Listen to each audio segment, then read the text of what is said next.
there's been a bit of a discussion on how you hook up your fish finders and that to the earlier model AI TIs, and this is how I've done mine. I have a cradle with the battery on board, and that just sits in there on the lip. Put that down the side. Then I have a screw connector here for joining the battery to the lead back to the Lawrance. It's supposedly all waterproof and watertight, but I've filled anywhere I could. I filled it up with marine goo, so it's all hopefully all waterproof. And we just tuck all that down there into the hole, let it float around down there,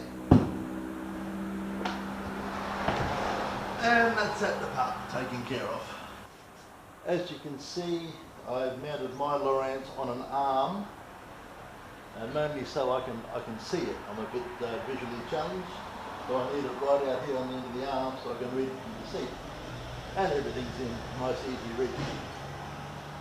The cables go underneath. Oh, here you see I've got, I use nothing but rail blazer gear on my TI. Here I've got a dashboard mount. I bought a 4-position mount, but I only needed a 3 or a 2.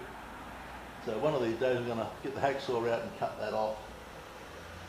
But I needed the mount, the dashboard mount, because under here I've got 2 rail blazer connector doohickeys, and this mount is held on. The dashboard is held in place by 2 of these underneath here. Why the 2? Because there's a fair bit of weight on the end of this arm. So I had to beef up the way it connects to the deck so something doesn't break or come adrift. Wires come up there. The power connects there with another screw together cable. The other one comes, the other side of the cable comes in the other side. Turn him on and we're in business. Now what I can also do is I can push this out of the road, or I can pull it across. I can lift it up and down, set it to the height I want on that knob. I can set the angle I want here on this knob, plus the Lawrance bracket tilts up and down. So I've got everything I need right there in front of me. Okay, when we get down to the back of the boat, I've had to drill a 1-inch hole through the deck here on the sidewall, the front of the sidewall. Put the 2 wires through. Made this homemade bung to block off the hole, and put the wires through it, marine gooped everywhere, and then forced the bung back into the hole, and everything is all marine gooped up well and truly solid.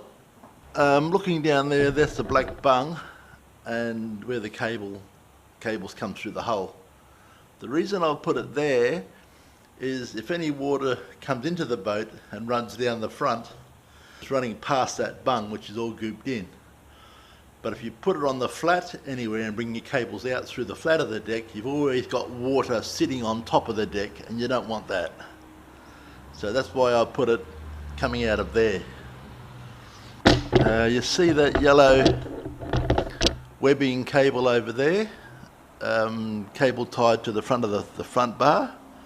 That's my flip rope. Should I get turfed upside down, all I got to do is reach under the hull, grab hold of that cable and twist it, and the cable tie will snap. Then I've got a 5-metre long rope there to get the boat back on its feet. But I've never had to use it yet. I've come very, very close, but I've never used it yet.